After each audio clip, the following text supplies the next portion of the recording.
Hi, I'm Bethany Wallace, and I want to talk to you today about blind spots. We all have them. Some of us just aren't very aware about what our blind spots or weaknesses or pitfalls are.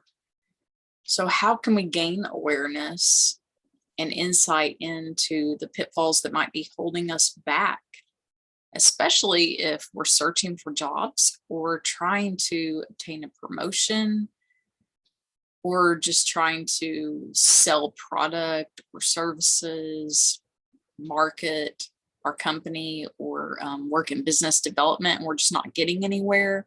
What is it? Or let's just say outside of business, and we're talking about in terms of personal relationships, and we just see that we keep hitting a brick wall and we can't seem to connect with anyone and build friendships or build intimate relationships with other people. What is it that's holding us back?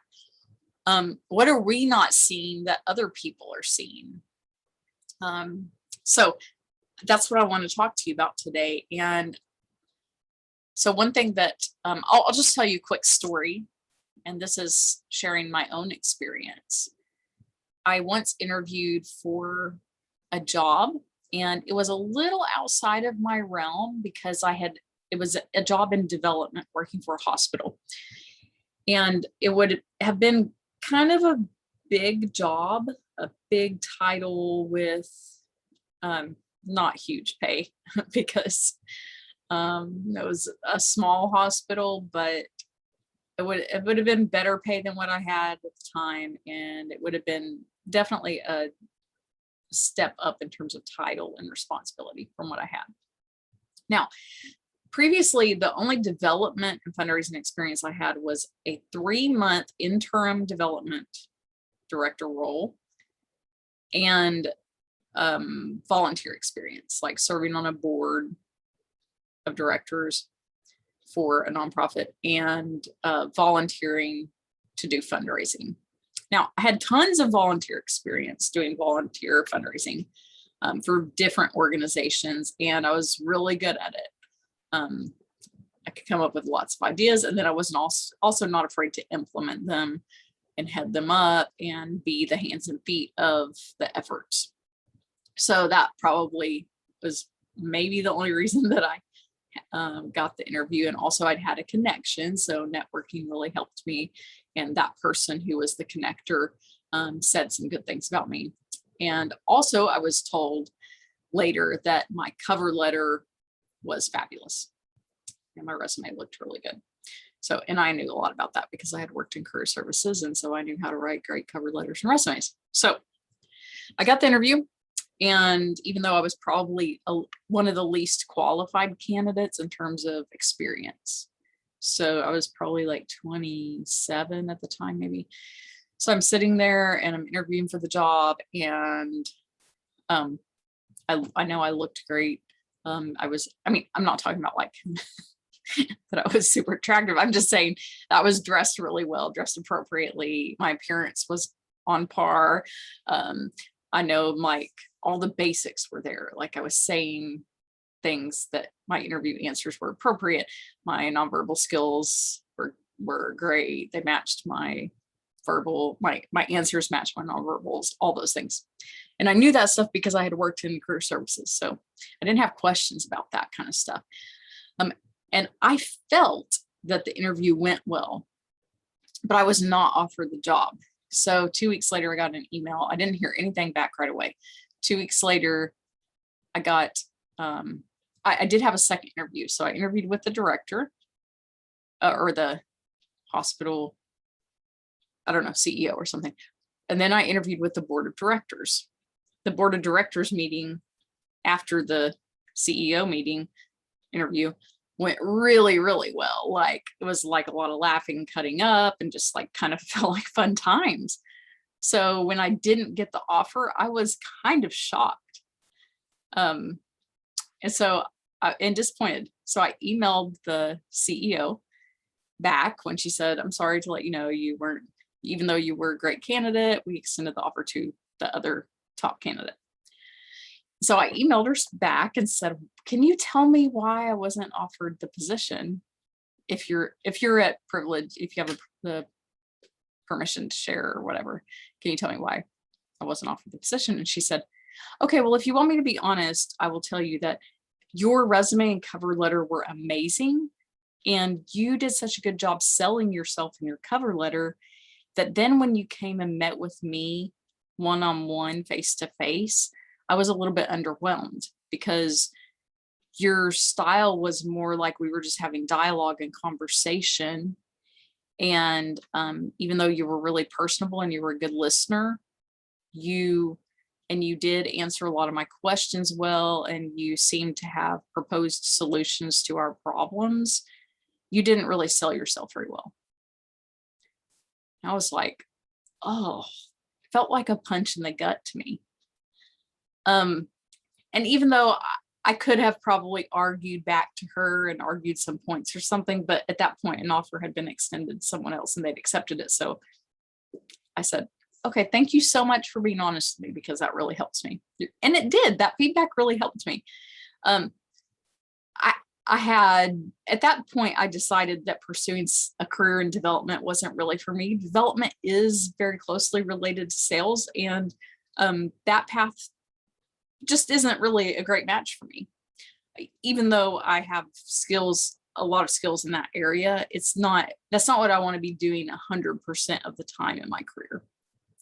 So what I'll say about that is that a lot of times it's really hard to get employers, if they reject you for a position or for an opening, they can't legally tell you why, because it puts them in a position of opening themselves up to legal problems or retaliation charges or all sorts of things. So they probably won't tell you. I was just lucky that time. I don't know why she told me, but she did tell me the truth. Or at least she told me what she thought, or whatever. But that helped me. Her feedback did help me.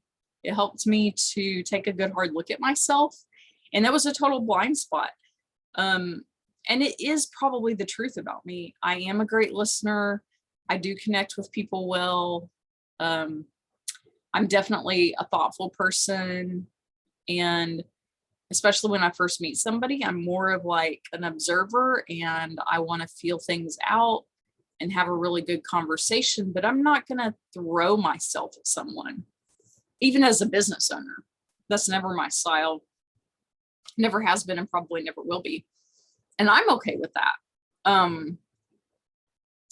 But what I learned from that experience was it helped me with figuring out my own career path, because if I had been so dead set on pursuing something in development and fundraising, then I would have needed to take a good hard look at that feedback and say, I'm going to have to get serious about sales. I'm going to have to get serious about promoting myself more aggressively, assertively, and head on. And not just myself, but like the thing that I'm promoting. But that isn't what I want to do, and it's not what I want to be about. So to hear that feedback, it kind of made me take a step back and say, well, she was really good at reflecting who I am, and that's okay with me. But I think that feedback helped me to like absorb it and say, oh, those are the things I am good at. So what can I do that aligns, that's a better alignment with those things? And then I moved in a different direction. So what I would suggest is, if you really want the truth about who you are, and where you should go in terms of direction and career fulfillment and things like that, and you want to see your blind spots, then ask for feedback. But don't ask for feedback unless you want it. And ask people who do not normally just co-sign your BS. Because if you ask people who always tell you what you want to hear, when you're having a hard day, or when you're having a conflict with your girlfriend or boyfriend or your spouse, or when you're having a conflict at work, if you have your go-to people who always tell you what you want to hear, just to make you feel better, and you're kind of, mouthing to those people, and they say, oh yeah, I know what you mean. I cannot believe that they did that to you. And here's what you should do. Yeah, you should definitely do that. I would do the same thing if I were you. I am so sorry. If that's the feedback you get from those types of people, those aren't the people you should go to for a good, honest, objective assessment.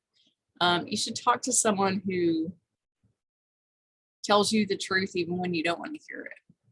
Now, I'm not saying you should talk to people necessarily who are harsh, but just people who are honest and tell you the truth. It might be someone who's more objective.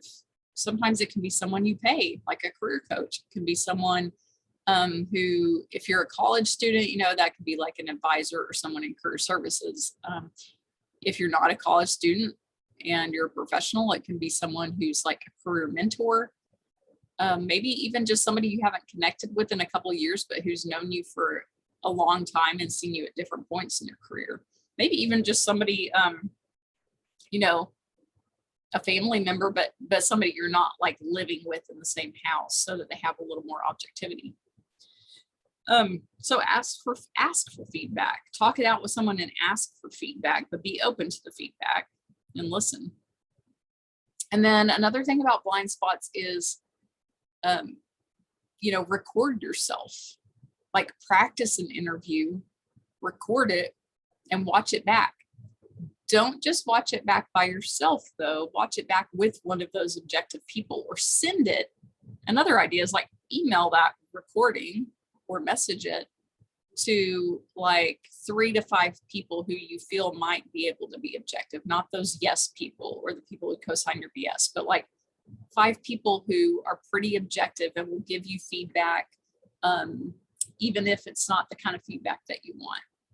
Ask them to tell you, like, what was the thing I did the best at?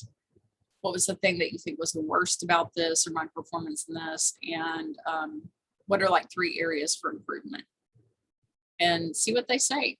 You could do the same thing with like character traits or skills. Like, send a couple of questions to people and ask, like, what are my best assets that you have witnessed or noticed about me over the years? And what are my worst character traits, the things about me that you think are just awful and that, maybe make me difficult to work with or difficult to be around?